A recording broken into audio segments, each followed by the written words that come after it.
Mirë se erdhët. Sot do të nisim një udhëtim për të zbuluar një mençuri të lashtë, e cila sot, në këtë botën tonë kaq të shpejtë, është më e rëndësishme se kurrë. Po flasim për Ayurvedën, ose siç përkthehet fjalë për fjalë, shkenca e jetës. Le ta shohim si një ftesë për të kuptuar veten pak më thellë dhe për të gjetur ekuilibrin ton pikërisht në mes të këtij kaosi modern. Le ta nisim me një pyetje që me siguri e kemi bërë të gjithë. Sa shpesh e hasim këtë ndjesi? Atë ndjesin kur nuk je tamam i sëmur për të shkuar te mjeku, por ama nuk ndjesh as mirë. Ka diçka që thjesht nuk është në rregull. Shpesh, kjo gjë shfaqet si një lodhje e pashpjegueshme. Ajo lloj raskapitjeje që nuk ikën sa do të përpiqemi të pushojmë. Ndjehemi sikur bateria jonë është gjatë gjithë kohës në minimum. Ose ndoshta shfaqet te tretja, hamushim që supozohet të na jap energji, por në fakt na rëndon. Sikur trupi nuk po e përpunon siç duhet atë që i japim. E njëjta gjë edhe me gjumin. Flem, por zgjohemi në mëngjes po aq të lodhur sa kur ram për të fjetur. Sikur mendja dhe trupi nuk kanë pasur mundësi të rigjenerohen, por thjesht kanë kaluar disa orë në pauzë. E dini cila është përgjigjja që marrim zakonisht? Mos u shqetëso. Është thjesht stresi. Dhe po, sigurisht që stresi luan një rol të madh, por a është vërtet kjo e gjithë historia? Apo ka diçka më thelbësore që po na shpëton? E po, këtu gjërat bëhen interesante. Këtu hyn në lojë Ayurveda, e cila na fton të shohim përtej përgjigjeve të gatshme dhe të bëjmë pyetje krejtësisht të tjera. Shikoni pak këtë ndryshim rrënjësor në këndvështrim. Në vend që të pyesi thjesht çfarë simptome ke, Ayurveda bën pyetje shumë personale. Kush je ti? Cili është ritmi yt natyror? Çfarë të bën ty specifikisht të dalësh nga balanca? Pra, fokusi zhvendoset nga sëmundja tek individi. Dhe kjo na çon tek një nga idetë më çliruese të Ayurvedës. Ideja se nuk ka një zgjidhje universale për të gjithë. Ajo që mund të jetë super e shëndetshme për dikë, por ne mund të mos funksionojë fare. Shëndeti nuk është një recetë vetme, por një rrugtim unik e personal. Në rregull. Atëherë, si e kuptojmë këtë planin ton personal? Për ta bërë këtë, Ayurveda na njeh me konceptin e 3 energjive themelore, ose siç quhen ndryshe, doshat. Po përpara se të futemi doshave, vetëm një rikujtim i shpejt. Ayurveda, shkenca e jetës, është në thelb një manual përdorimi për qenjen tonë.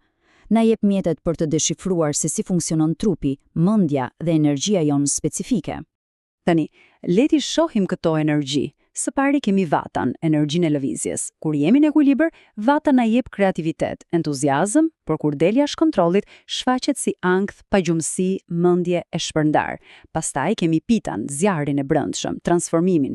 Në ekuilibër, pita është fokus, qartësi, inteligjencë, por kur teprohet, kthehet në irritim, nervozizëm. Dhe së fundmi, kapfa, energjia e stabilitetit dhe strukturës. Ajo na jep qetësi dhe qëndrueshmëri, por kur akumulohet, bëhet plogështi, rëndesë dhe dembelizëm. Të gjithë ne jemi një kombinim unik i këtyre 3 forcave. Pyetja që lind natyrshëm është: nëse të gjithë e kemi këtë plan të brendshëm, pse kaq shpesh ndihemi jashtë ekuilibrit? Përgjigjja në fakt qëndronte përplasja mes natyrës son dhe botës ku jetojmë. Këtu është thelbi i problemit. Mënyra se si jetojmë sot, nga ushqimi që ham e deri te mënyra si punojmë apo flem, është shpesh në kundërshtim të plot me atë që trupi dhe sistemi ynë nervor ka nevojë. Le të jemi të sinqertë. Këto janë bërë normale për ne.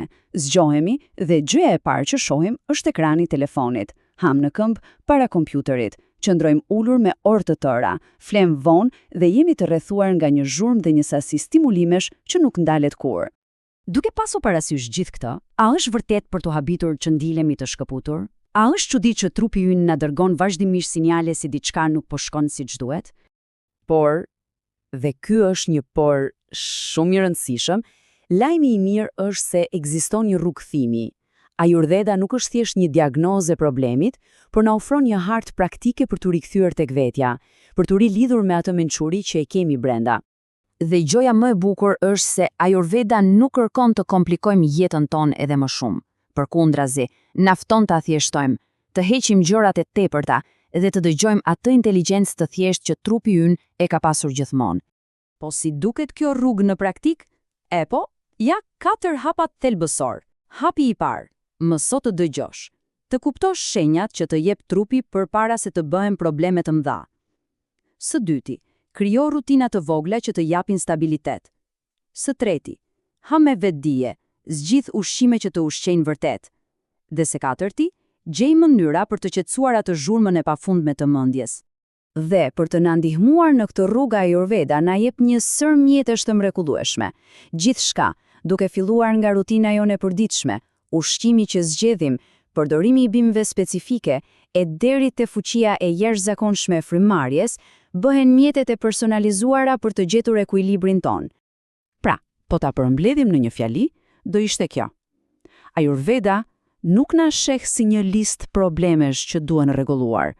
Ajo na sheh si një qenje të plot, dinamike, ku trupi, mendja dhe shpirti janë të lidhur pasgjithshmërisht.